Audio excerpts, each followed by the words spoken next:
안에서 항상 기뻐하라. 내가 다시 말하노니 기뻐하라.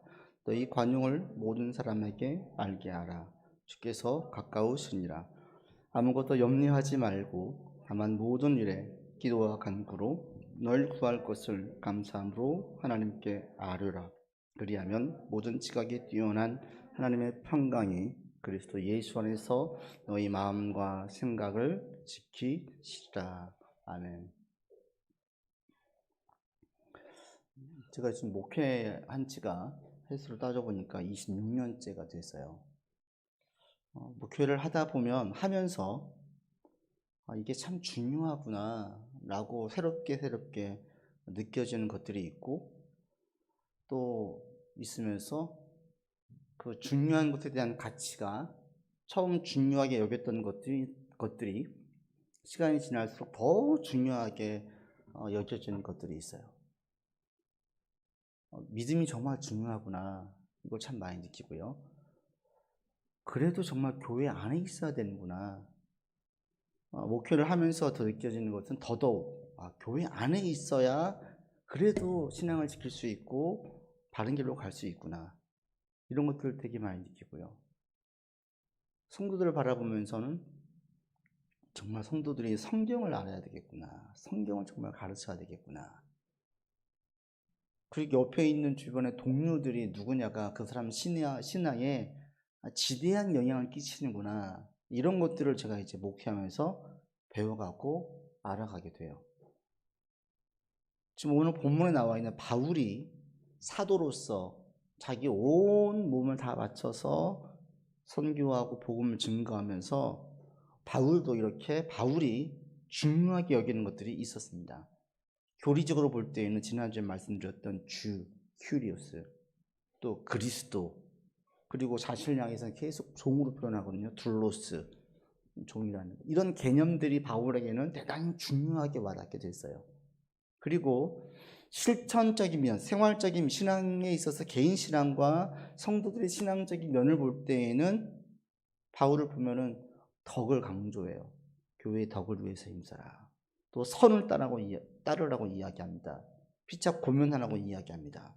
화목에 힘쓰라고 말합니다. 깨어있으라고 합니다. 기도하라고 합니다. 감사하라고 합니다. 이런 것들이 반복적으로 나와요. 근데 바울이 시간이 흐를수록 계속 강조하는 것 중에 한 가지가 뭐냐면, 그게 오늘 본문에 나와 있는 기쁨이에요. 기쁨. 빌립보서 전체에 계속 매 장마다 나와 있는 기뻐하라, 기뻐하라, 기뻐하노라, 기뻐해라 라고 이야기하는 이 기쁨이, 바울은 자기가 신앙생활 하면서 더 중요하게 여겨졌어요. 여러분 3장 1절에 보십시오. 끝으로 나의 형제들아, 그러죠. 마지막으로 나의 형제들을 말한다. 주 안에서 기뻐하라. 이게 성이 안 찼나 봐요. 4장에서 오는 본문에 보시면 주 안에서 기뻐하라 또 얘기해요. 그런데 그냥 기뻐하라가 아니라 뭐라고 얘기해요? 항상 기뻐하라 그래요. 항상. 주 안에서 기뻐하는 것을 성이 안 찬 바울은 주 안에서 항상 기뻐하라라고 얘기해요. 데살로니가 전서에서도 마찬가지로 말씀하시지요. 항상 기뻐하라, 쉬지 말고 기도하라, 범사에 감사하라. 항상 기뻐하라. 바울이 선교 사역을 하면서 신앙생활을 하면서 기쁨이라는 것은 우리 그리스도인들에게 꼭 있어야 되겠구나 라고 느꼈고, 주 안에서 기뻐해야만 하고 기뻐할 수 있고 기뻐해야 하고 기쁨을 빼앗기지 않아야 되겠구나, 이것들을 바울이 느낀 거예요. 여러분들에게도 이런 기쁨이 있기를 바랍니다. 빌립보서 이제 마감해 갑니다. 계속 이 빌립보서는 기뻐함에 대해서 계속 얘기하고 있어요. 기쁨 서신이라고 말씀드렸어요. 바울이 지금 마지막에 와서 또 얘기하는 거예요. 항상 기뻐하라. 이 기쁨이라는 것은 사람 좋은 항상 허허허 하는 이런 걸 얘기하는 게 아니에요. 그리고 상황이 풀려가지고 항상 기뻐할 수 있는 이런 기쁨도 아니에요. 바울의 기쁨은 이 관계에서 얻어지는 기쁨이에요. 우리로 말하면 부모가 자녀를 볼 때 기뻐하죠. 상황에 상관없이 아이를 볼 때 기뻐해요. 할아버지 할머니가 손자 손녀를 볼 때 기뻐해요. 연인이 서로 사랑에 빠지면 서로를 볼 때 기뻐해요. 부부관계가 평생 함께 할 수 있는 친구가 있다는 걸 알게 되어질 때에 기뻐해요. 바로 이런 기쁨을 다 종합되어져 놓는 기쁨이 신앙 안에서의, 주 안에서의 기쁨입니다. 예수님께서 나를 위해 죽으셨어요. 나를 사랑하세요. 나와 함께 하세요. 그분이 나의 구세주 되세요. 이런 것들을 알수록 계속 기뻐하게 되는 거죠. 이 관계에서 나오는 기쁨입니다. 그래서 여러분들 가운데 이 기쁨이 항상 있기를 바라고, 기쁨이 우리에게 항상 있을 수 있다는 것입니다. 이 기쁨이 항상 있을 수 있는 무엇이냐? 있는 이유가 바로 이 퀴리오스 주님 때문에 그래요. 세상에서 사람들과의 관계를 보십시오. 그 관계가 항상 기쁩니까? 부모가 자녀를 볼 때 항상 기쁩니까? 아니요. 기쁘지 않을 때가 있어요. 언제요? 기쁨보다 근심이 클 때는 기쁘지 않아요. 건강검진을 받았더니 갑자기 내가 암세포가 있대요. 그럼 더 이상 부모가 자녀를 볼 때 기쁘지 않아요. 걱정이 돼요. 염려가 돼요. 사랑하는 연인과 행복하게 있다가 갑자기 직장에서 정리해고를 당했어요. 앞길이 막막한 거예요. 기뻐요? 기쁘지 않아요. 근심이 커져요. 근심이 기쁨을 압도하는 게 이 세상에서는 많아요. 그런데 그리스도와 우리의 관계에서는 근심이 기쁨을 압도할 수 있는 것이 없어요. 왜? 주님이 퀴리오스이기 때문에. 모든 것들을 결정할 수 있는 최고의 통수권자이고 결정권자이시기 때문에 그 어떠한 것도, 어떠한 걱정거리들도 하나님께서 통제할 수 없는 게 없다라는 거예요. 이게 주 아니죠. 그래서 기쁨을 계속 유지할 수 있고 지킬 수 있는 겁니다. 사탄이 계속해서 공격하는 게 뭐예요? 우리 가운데 기쁨을 앗아가는 거예요. 근심하게 만드는 거예요. 염려하게 만드는 거예요. 불안하게 만드는 거예요. 이게 사탄이 원하는 거예요. 지금 코로나19 시대를 맞이해서 사탄은 계속 이 상황을 유지하고 계속 조정할 것 같습니다. 더 불안하게, 더 예민하게, 더 걱정스럽게, 더 암담하게 계속 우리를 몰아갈 겁니다. 그럴 때에 주 안에서 온 인류를 통치하신 힘을 가지고 있는 분이 예수 그리스도이시고, 그분이 나를 지켜주시고 나의 구주 되어주시어서 결국 내 인생을 책임져 주신다. 이 확신이 있으면 기쁨을 유지할 수 있다는 겁니다. 여러분, 이 코로나 시기에 계속 기뻐할 수 있기를 바랍니다. 기쁨을 빼앗기지 않기를 원합니다. 기쁨을 계속 지킬 수 있기를 바랍니다. 어떠한 걱정, 어떤 근심이 있으십니까? 그것 때문에 기도 가운데 한숨이 나오십니까? 그 가운데 다시 한번 기쁨을 회복할 수 있기를 바랍니다. 감사할 수 있기를 바랍니다.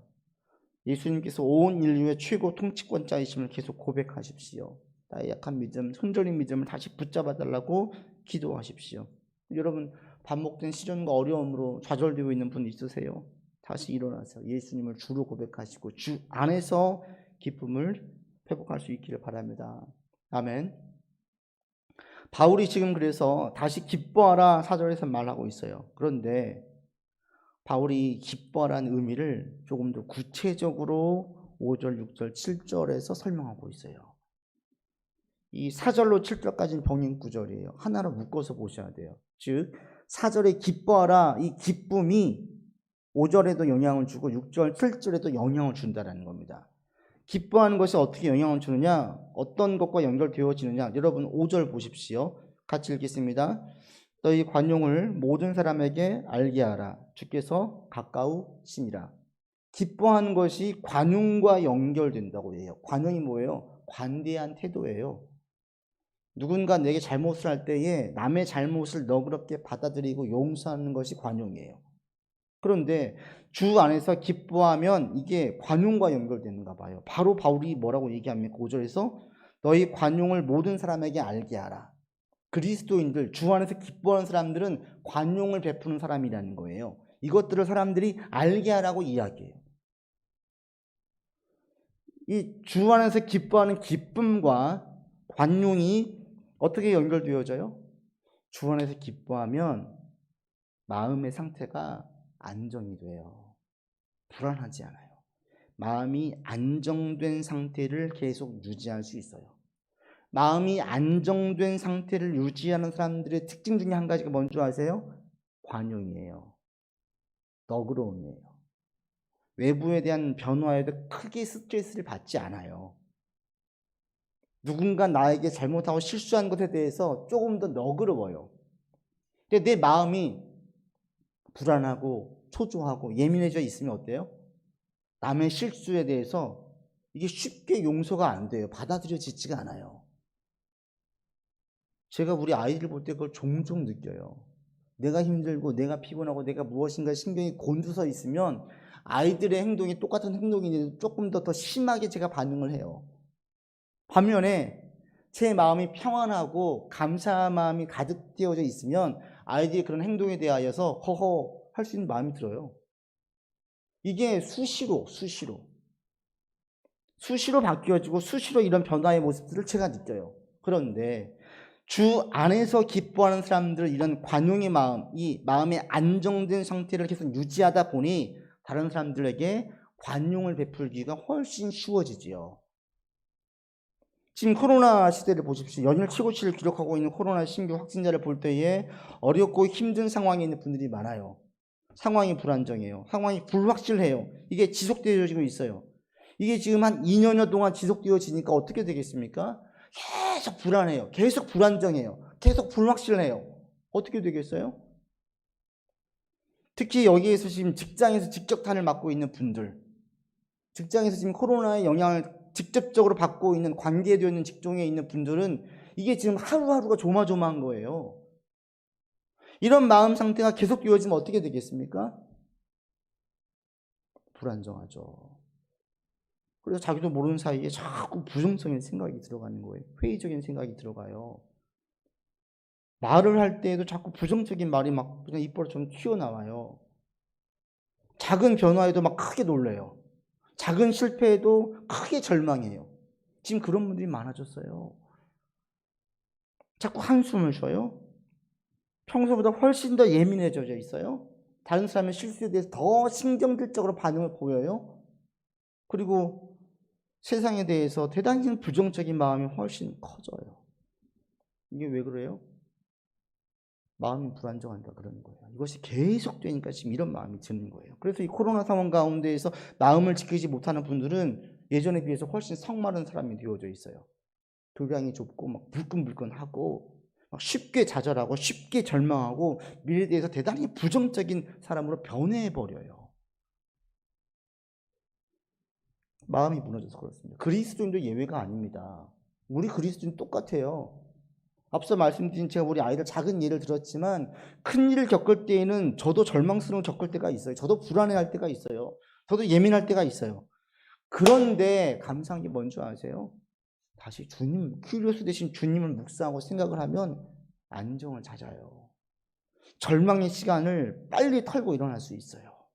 거기에 주저앉아 있지 않아요. 그것으로 제 마음이 무너지지 않아요. 주 안에서 기뻐하면 마음의 안정을 찾아요. 주님이 결국 온 인류의 최고의 결정권자야. 그분은 나를 사랑하셔, 나를 지키셔, 나를 보호하셔, 나에게 좋은 곳으로 인도해 주실 것이야.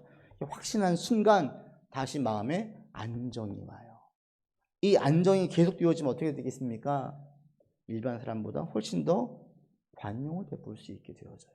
다른 사람에 대해서 조금 더 너그러운 마음을 가져요. 남의 실수에 대해서 훨씬 품을 수 있는 안정된 마음, 용납할 수 있는 좀 넓은 마음을 가지게 돼요. 그래서 바울은 주 안에서 기뻐하라, 다시 말하는 기뻐하라 강하게 반복하면서 말한 다음에 그러면 다음에 너희 관용을 모든 사람에게 알게 하라. 너희가 다른 사람들에게 마음이 주 안에서 기뻐한다는 걸 볼 수 있는 좋은 표시 중에 한 가지가 관용이라는 거예요. 여러분 우리 스스로 한번 좀 점검해 보십시오. 요즘 어떠십니까? 막 불안해하세요? 신경질적이세요? 막 절망이 막 다가오세요? 어떠세요? 만약 그런 마음이 있다면 큐리오스이신 주님을 자꾸 묵상하세요. 자꾸 묵상하세요. 주님은 최고 결정권자이십니다. 내 인생을 책임져 주십니다. 나를 인도하십니다. 찬양하세요. 주님을 찬양하시고 얼마나 위대하시고 얼마나 대단한 분이신지를 자꾸 묵상하세요. 그러면 마음의 안정이 와요. 이 마음의 안정이 마음을 넉넉하게 하고 외부에 대한 변화에 대해서 덜 스트레스를 받게 하고요. 그리고 다른 사람의 실수에 대해서 조금 더 관용을 베풀 수 있는 관대한 태도를 보이게 됩니다. 그래서 바울이 5절에서 너희 관용을 모든 사람에게 알게 하라 라고 얘기하고 있습니다. 여러분의 관용이 있길 바랍니다. 내가 지금 관용을 베풀 수 있다. 남의 잘못에 너그럽게 받아들이고 용서할 수 있다. 이것은 지금 내 마음이 평안하구나 라고 보시면 돼요. 반대로 내가 지금 남의 잘못을 너그럽게 받아들이지 못하는구나 라고 얘기면 내가 지금 좀 불안정한 마음에 있구나 로 생각하시면 돼요. 여러분 주 안에서 자꾸 기뻐하심으로 마음의 안정을 찾고 누리면서 갈 수 있기를 바랍니다. 요즘에 여러분 찬양하실 때에 주님을 높이는 찬양을 많이 하십시오. 그분이 나의 보호자 되신다, 나를 지켜주신다, 이런 찬양들을 많이 하십시오. 그럼 마음의 안정을 얻을 수 있어요. 이 말씀이 또 6절로 이어집니다. 여러분 6절 같이 보실까요? 아무것도 염려하지 말고 다만 모든 일에 기도와 간구로 너희 구할 것을 감사함으로 하나님께 아뢰라. 이걸 따로 보지 마세요. 4절과 연결시켜 보십시오. 주 안에서 기뻐하면요 마음이 평안해져요. 마음이 평안하면요 관용을 남들에게 베풀 수 있어요. 그리고 마음이 평안할 수 있는 실제적인 방법 2가지를 6절에서 바울이 말하고 있습니다. 그게 뭐냐? 첫 번째, 염려하지 말라는 거예요. 아무것도 염려하지 말라는 거예요. 염려라는 게 뭐예요? 현재의 문제를 확대 해석하는 거예요. 현재의 문제를 재생산해내요. 부정적인 생각을 키워요. 그러면서 최악의 생각을 하면 이 염려가 가득해지죠. 그런데 이미 심리학자들이 다 이야기하잖아요. 염려라는 것, 우리가 걱정하는 걱정거리들을 50%는 전혀 일어나지 않는 거래요. 그 다음에 40%는 일어나지 않을 확률이 매우 높은 거래요. 우리의 삶에서 염려했던 것이 실제로 일어나는 것은 1%도 안 된대요. 근데 그것 때문에 걱정을 하는 거예요. 우리가 조금만 생각을 해보면 염려하는 것이 얼마나 부질없는지 알고 있어요. 문제 해결에 도움이 안 되는지 알고 있어요. 그런데 대다수의 사람들은 어떻게 합니까? 큰 문제가 생기면 문제 해결만 해요? 아니에요. 염려해요. 문제를 해결하려고 하면서 자꾸 최악을 생각을 해요. 그래서 이게 염려로 끌어오는 거예요. 이게 더 안 좋아지면, 더 악화되면 어쩌지? 이 생각이 본능적으로 들어가요. 이게 심리학자들이 말할 때 이게 본능이래요. 자기보호 본능. 왜? 상황이 안 좋아질 때 그래도 최악은 아니잖아. 스스로를 위로한다는 거예요. 이게 인간에게 다 있대요. 그러니까 문제가 생겨지면 자꾸 최악을 생각을 해보는 거예요. 그러면서 최악까지는 오지 않았잖아. 위로하는 거예요. 스스로를. 괜찮아. 이렇게 간대요. 그런데 그리스도인들은 염려하면 안 돼요. 바울이 이 6절을 다시 보시면 아무것도 염려하지 말라 그래. 이건 명령이에요. 부탁이나 권유가 아니에요. 염려하지 않기를 바랍니다. 아니에요. 염려하지 마십시오. 명령이에요. 바꿔 말하면 염려하면 안 된다는 것을 얘기하고 있죠. 염려라는 것은 그리스도인의 신앙에 해가 되기 때문에 바울이 하지 말라고 말하는 겁니다. 염려할 때 어떤 해가 되는지 아십니까? 첫 번째, 염려를 하게 되어지면요 하나님께서 책임져 주실 것이라는 믿음이 흔들려요. 내가 염려하는 순간 하나님이 내 인생을 책임지신다가 아니라 내가 내 인생을 책임지는 주체로 나를 둬요. 자기도 모르는 사이에 하나님께서 내 인생을 책임져 주실 거야, 보호해 주실 거야 라고 말은 할지 모르겠지만 그 믿음은 흔들려요. 이게 염려의 사인. 염려를 하면 이런 믿음이 흔들림이 시작되어져요. 그리고 더 중요한 게 있는데 염려를 하는 사람들은 믿음이 성장할 수 없습니다. 믿음의 성장과 염려는 반비례합니다. 믿음이 성장하면 염려는 줄어들어요. 믿음이 어리면 염려는 커져요. 염려가 커지면 믿음은 약해져요. 이건 너무 분명한 겁니다. 염려하지 마십시오. 그럴 때 이렇게 항변하는 분들이 있어요. 목사님, 저처럼 힘든 일을 겪어보세요. 이런 일을 몇 번 겪어보세요. 염려가 하지 않게 되나. 그럴 수 있어요. 정말 주변에 기가 막히게 힘들고 어려운 분들이 있어요. 그분들 볼 때에 그분들이 염려하는 게 이해가 돼요. 인간적으로 이해가 돼요. 그런데 본질로 들어가 보면 문제가 커서 염려가 생기는 게 아니라 믿음이 부족해서 염려가 생기는 거예요. 믿음이 약해져가지고 염려가 커지는 거예요. 마가복음 9장에 보시면 귀신 들린 아들을 고쳐주길 바라는 아버지가 나옵니다. 제자들이 귀신을 고친다는 얘기를 듣고 찾아갔어요. 근데 예수님은 안 계셨어요. 근데 이 제자들이 고치려고 했는데 못 고쳤어요. 그때 마침 기도하던 예수님께서 산에서 내려오셨어요. 그 예수님께서 이 아버지가 하소연해요. 이 아들이 내 아들이 귀신 들렸는데 자꾸 귀신이 내 아들을 불에다 집어넣고 물에다 집어넣어가지고 죽이려고 합니다. 제발 좀 내 아이를 좀 살려주십시오. 뭔가를 좀 할 수 있으면 우리를 불쌍히 여기서 도와주십시오 라고 부탁을 해요. 그때 그 얘기를 하지 않아요. 당신 제자들도 못 고쳤어 이런 얘기를 안 해요. 그냥 뭔가 할 수 있으면 좀 도와주세요 그래요. 그러자 예수님께서 뭐라고 하십니까? 할 수 있거든이 무슨 말이냐, 믿는 자에게는 능히 하지 못할 일이 없다 그래요. 할 수 있거든이 무슨 말이냐, 가정이 아니에요, 머스트예요. 할 수 있거든이 무슨 말이냐, 믿는 자에게는 능히 하지 못할 일이 없느니라 라고 예수님께서 책망하세요. 그러자 이 아버지가 뭐라고 하는지 아십니까? 소리 지르면서 말해요. 내가 믿나이다, 나의 믿음 없는 것을 도와주십시오 그래요. 아니요, 그게 아니라 내 아들이 지금 얼마나 오랫동안 무슨 약을 써도 안 고쳐졌습니다. 심지어 당신 제자도 못 고쳤지 않습니까? 라고 항변하지 않아요. 그런데 아버지 마음 가운데 뭐가 있어요? 이 병은 못 고치는 병이야. 실패의 반복, 반복된 실패, 계속되어진 절망, 계속되어진 패배, 이게 어떤 문제에 대해서 이미 포기하고 들어가는 거예요. 예수님 지금 책망을 하면서 그런 부분을 이 아버지의 믿음 없음을 일깨워 주셨어요. 그러자 이 아버지가 일깨워졌어요. 그리고 고백을 하는 거예요. 나의 믿음 없음을 용서해 주십시오. 그리고 제발 내 아이를 좀 살려주십시오 라고 얘기를 하고 이 아이가 치료되어져요. 우리의 삶에 어떤 문제가 아무리 큰 문제가 있어도 그보다 믿음이 더 크면 염려하지 않아요. 염려하는 것은 그보다 믿음이 작기 때문에 그래요. 때문에 하나님 저에게 이런 문제가 없게 해주세요라고 기도할 게 아니라 이것을 감당할 수 있는 믿음을 주세요라고 기도하는 게 옳아요. 하나님은 우리에게 온실 속에서 있기를 원하시지 않습니다. 늘 보호해 주신다는 것이 풍파가 없는 가운데 보호하심을 말하지 않아요. 약속의 땅을 준 이스라엘 백성들에게 그 가나안은 아무도 없는 그냥 축복의 땅이 아니었어요. 전쟁을 해야 됐어요. 죽음을 각오해야 됐어요. 치열하게 전략과 전술을 짜야만 했어요. 어디 땅을 정복할지를 정해야만 했어요. 그게 약속의 땅이었어요. 오늘날 우리에게 하나님은 우리의 믿음이 강해지기를 원합니다. 믿음이 성장하기를 원합니다. 지금의 이 상황들을 이겨내기를 원합니다. 지금의 이 상황을, 코로나19의 상황들은 이건 두 가지 길로 나눠져요. 점점 믿음이 강해지는 사람, 점점 믿음이 약해지는 사람. 상황이 얼마나 힘드냐 어렵지 않느냐 이건 중요하지 않습니다. 이것을 감당할 수 있는 믿음이 있는 분들은 이 시기 때 잠시 놀랄 수 있어요. 지난주에 말씀드린 것처럼 베드로가 풍랑 보고 잠깐 무서움이 들 수도 있어요. 점점 빠져들어갈 수도 있어요. 근데 그때 다시 예수님 보면은 다시 일어나요. 잠깐 놀랄 수 있어요. 그러나 주 안에서 기쁨을 회복하면 어려움에 대해서 염려하지 않을 수 있어요. 여러분 스스로에게 명령하세요. 염려하지 말자. 염려하지 말자.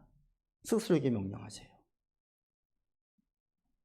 해결책을 강구하고 최선을 다하되 부정적인 생각과 최악의 생각에 빠져들지 않게 하시기를 바랍니다. 이게 염려하지 않는 거예요. 염려라는 건 부정적인 생각을 내가 끌어안고 있는 거예요. 계속 부정적인 생각, 자꾸 최악의 생각, 이런 자신을 떨쳐버려야 돼요. 그래서 이 시기 때 오히려 더욱 주님을 의지하고 믿음을 굳건히 하는 게 필요하지, 하나님 이 문제가 빨리 해결되게 해주세요 라고 기도하는 것, 이걸로만 하시면 안 돼요. 이 문제 해결할 수 있도록 믿음도 주십시오. 지혜 주십시오. 힘 주십시오. 기도하세요. 그러면 이 상황들이 여러분들의 믿음을 훨씬 더 견고하게 할 수 있고 마음의 평안을 유지할 수 있어요. 그래서 바울이 첫 번째로 염려하지 마라 라고 명령하고 있습니다. 그럼 염려하지 않고 뭘 해야 돼요? 6절 보시면 뭐 하라고 얘기합니까? 모든 일에 뭐 하라고? 기도와 간구를 해라. 그냥 기도하라 하면 되잖아요. 왜 기도와 간구입니까? 기도는 보편적인 상황에서 드리는 기도를 말해요. 우리가 보통 보편적인 상황에서. 간구라는 것은 한계 상황에서 절규하는 기도를 말해요. 힘들고 어려울 때.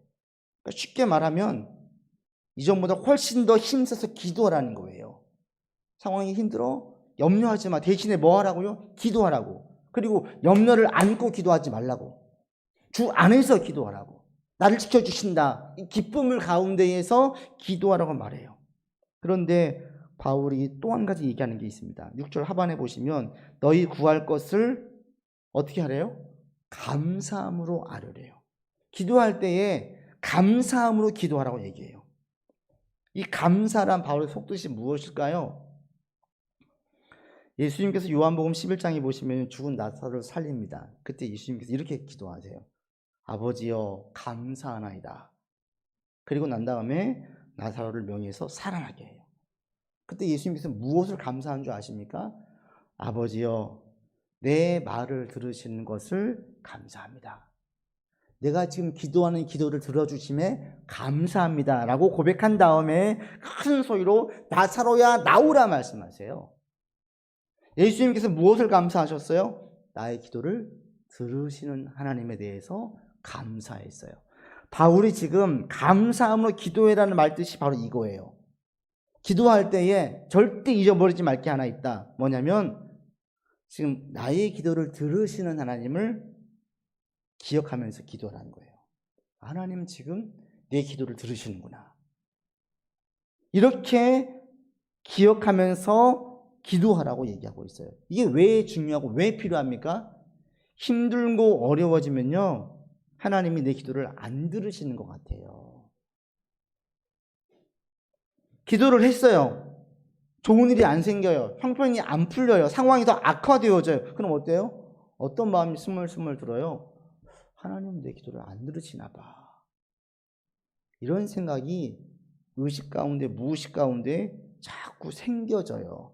그래서 어떤 현상이 나타나냐면 예전처럼 간절히 기도하지 않게 되어져요. 기도에 대한 강한 필요성을 못 느끼게 되어져요. 왜? 달라지는 게 없으니까. 상황이 더 안 좋아지니까. 기도가 막 응답되어지고 결실이 보여야 신이 나가지고 더 기도하잖아요. 막 기도했더니 뭔가 응답이 됐어요. 그럼 어떻게 돼요? 더 기도하죠. 더 큰 응답을 받으려고. 응답이 오니까. 그런데 막 기도했는데 아무런 반응이 없어요. 아무런 변화가 없어요. 그러면 기도하고자 하는 이 열정이 점점 좀 식어져요. 그러면서 어떤 생각이 들어요? 하나님 내 기도를 듣지 않으셔. 이게 자기 가운데 자연스럽게 내재되어져요. 그러니까 바울이 하는 게 감사함으로 기도해라. 너희 구할 것을 감사함으로 아뢰라. 너희 구할 것을 하나님께서 지금 들으십니다라고 고백하면서 기도하라는 거예요. 하나님 감사합니다. 항상 저희 기도를 들어주셔서 감사합니다라고 기도하고 필요할 것을 구하라는 거예요. 응답이 없어도 여전히 어려워도 여전히 해결할 문제가 산재에 있어도 이렇게 기도하래요. 하나님 항상 저희 기도를 들어주심을 믿습니다. 지금도 저희 기도를 들어주신 줄을 제가 압니다. 저희 기도를 들어주셔서 감사합니다 라고 고백하고 간구하래요. 이게 바울이 바라는 거예요.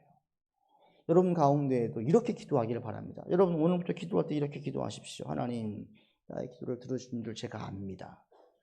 저희 기도를 들어주신 줄 믿습니다. 이미 제 기도에 응답하신 줄 제가 압니다. 다만 이게 제 눈에 보이지 않을 뿐입니다.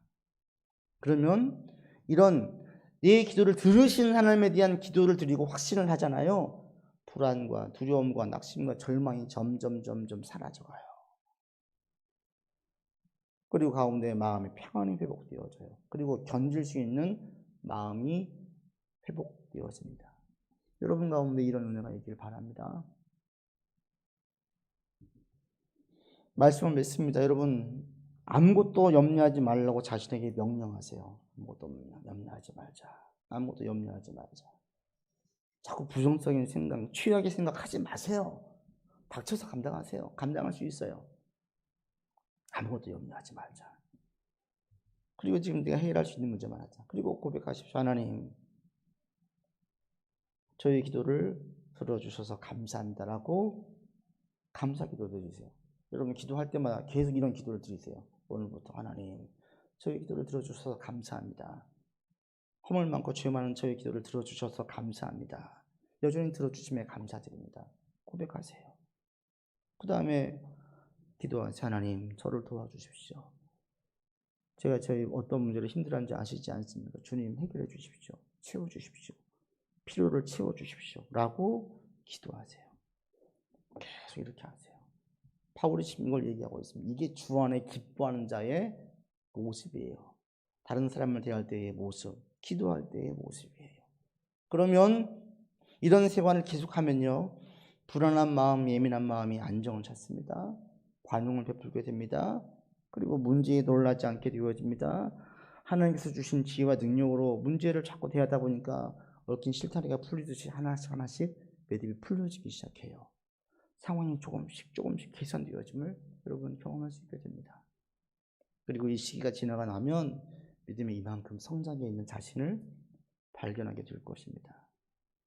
지금 그 어느 때보다도 퀴리오스이신 주님을 더 많이 묵상할 때이고 고백할 때입니다.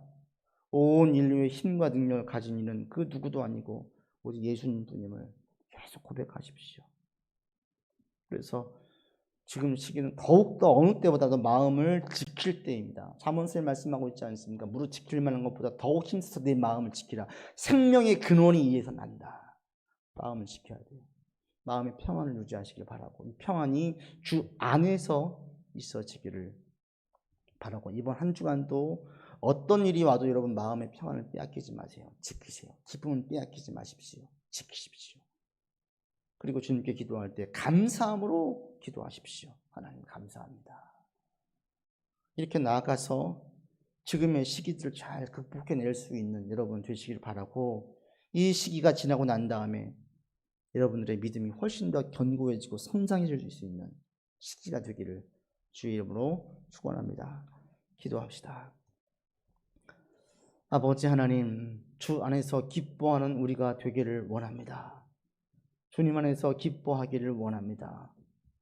하나님 안에서 기뻐하는 우리가 되게 하여 주셔서 주 안의 기쁨이 관용으로, 그리고 주님 기도할 때 염려하지 않으므로 감사함으로 기도하는 우리가 되게 하여 주시옵소서. 한 주간 우리의 삶을 지켜주시고 믿음 안에 거하게 온전히 인도하여 주옵소서. 우리 구주 예수 그리스도 이름으로 기도드립니다.